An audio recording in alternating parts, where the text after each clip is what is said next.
A young student goes out for what should have been an ordinary day. Hours later, he is lying in the street, bleeding from stab wounds. The police arrive. But instead of immediately being treated as a victim, he is handcuffed. The footage that followed would shock millions, spark protests, ignite political arguments, and reopen a debate that many believed had never truly gone away. Was this simply a tragic mistake? Or did it reveal something deeper about modern Britain? This is the story of Henry Nowak. The confrontation, the bodycam footage, the murder, and the questions that continue to divide the country. Welcome to Patterned Reality.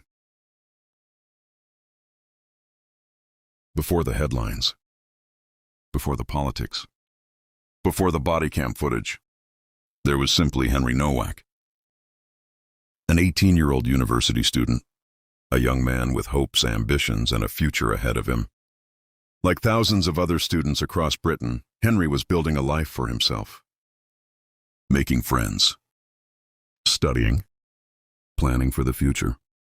The kind of future every parent imagines for their child. Nobody could have known that his name would soon be known across the country. And perhaps that's exactly why this story resonated with so many people. Henry wasn't famous. He wasn't powerful. He wasn't controversial. He wasn't a public figure. He was ordinary. And that made what happened feel frighteningly close to home. When people watched the footage that would later emerge, they didn't see a stranger. They saw someone who could have been their son, their brother, their friend, their neighbor. The tragedy of Henry Nowak is not simply that a young man died. It is that a life full of possibilities ended before it had truly begun. But to understand why this story became national news, we first need to understand what happened on that day. Vikram Digwa is a 23-year-old British Sikh man who lived with his parents and brother in Southampton and had no previous convictions. And on the day of the murder, Digwa had spent his time helping his 27-year-old brother, Gurpreet, with delivery work for Deliveroo. He is an orthodox, turban-wearing member of the Sikh faith. However, his actions have been forcefully condemned by the UK Sikh community. 2 years before the murder, Digwa was banned from the Gurdwara Khalsa Darbar temple in Southampton. The temple leadership accused him of stealing $1,000 worth of shastar, which are ceremonial weapons or knives. He was arrested by police but released without charge. During the fatal altercation with Henry Nowak, Digwa was carrying a small traditional kirpan, hidden completely by his clothes, and a larger dagger called a shastar, which was highly visible. The footage from the Henry Nowak case is difficult to watch. A seriously injured young man, visible distress, confusion, urgency. And then the moment that stunned the public. Henry was restrained, handcuffed. For many viewers, this became the defining image of the entire case. Not the confrontation, not the murder trial, not the sentencing. The handcuffs. I'm going to play it for you now. Some viewers may find this distressing.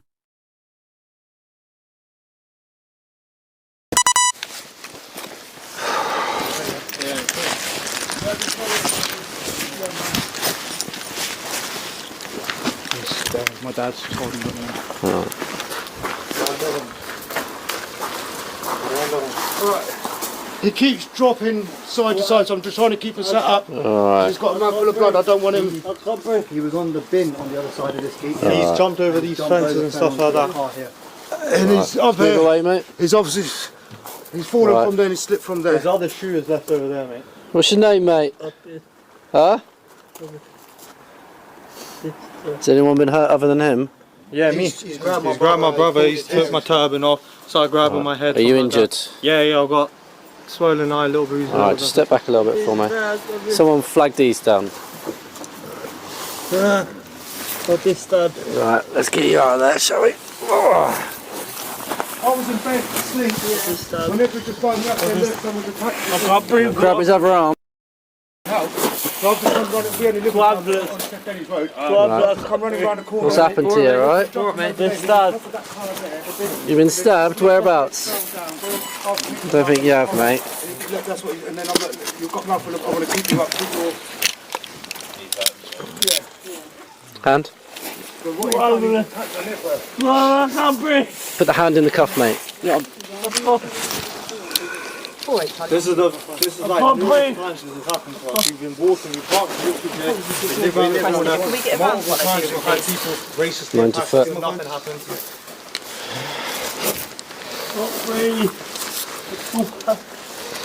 He's saying he's been stabbed, so Where let's is it just you check think you've him. been stabbed? He hasn't been. In the face? Oh no, but we have to check, don't That's we? fine. Right. In the face? Just get these back off, get their details on that, and I'll keep hold of him. Shall we? Right, keep you on your side, mate. You better retrieve then. So, yeah. Saying to him, I'm keeping him on his side. We were sat up when we had him here, but he didn't like it.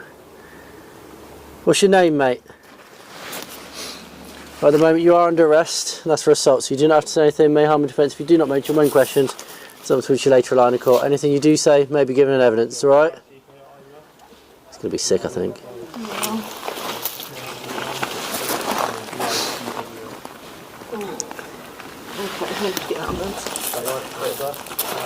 What's his name? I just want you to call it. Yeah, we've got this male, he's just- been beat up. Are we able to get an ambulance, please? His pupils aren't even reacting.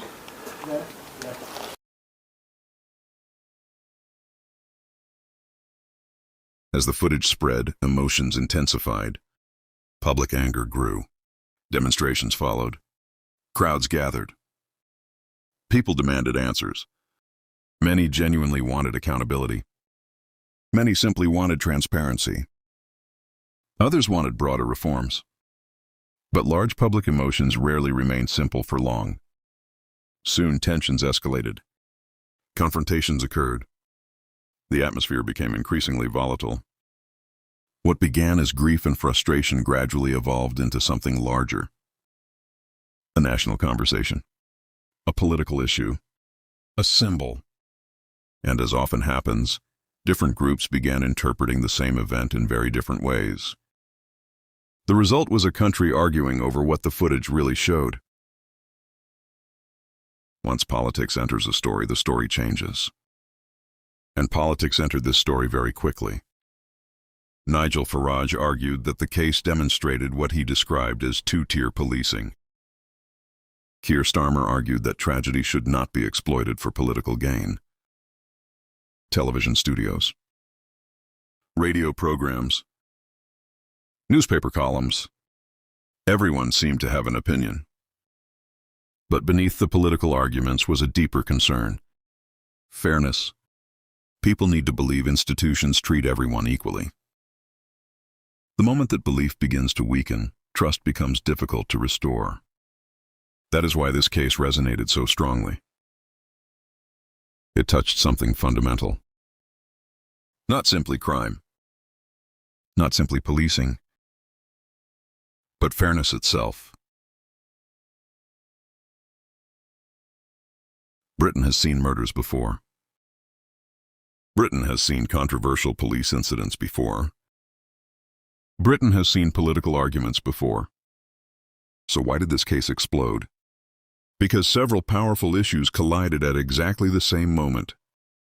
Violent crime. Race. Policing. Bodycam footage. Politics. Public trust. Social media. Each of these subjects alone can dominate headlines. Combined, they created a national storm. That is why people continue discussing Henry Nowak months after the tragedy. Because for many people, the case became a symbol of larger concerns. Concerns about policing. Concerns about justice. Concerns about whether institutions are functioning as they should.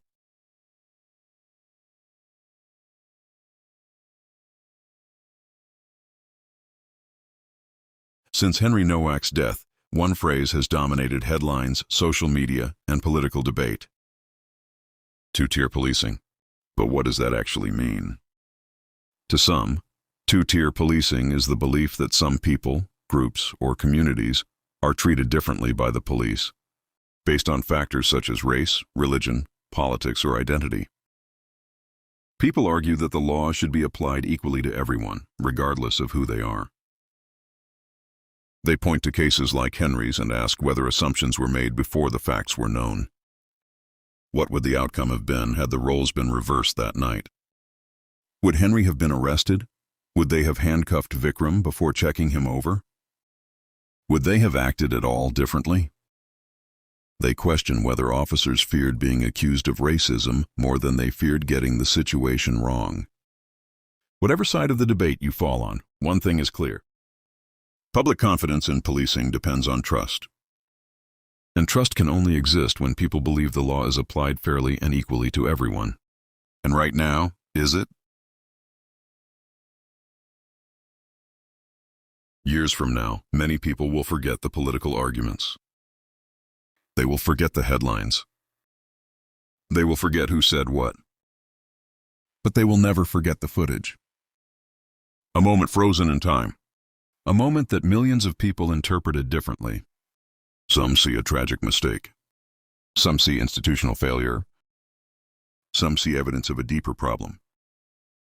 But regardless of how people see it, one fact remains unchanged. Henry Nowak never went home. And that is the tragedy at the center of this story. Leave your thoughts below, but keep them respectful, because behind every headline is a family still grieving.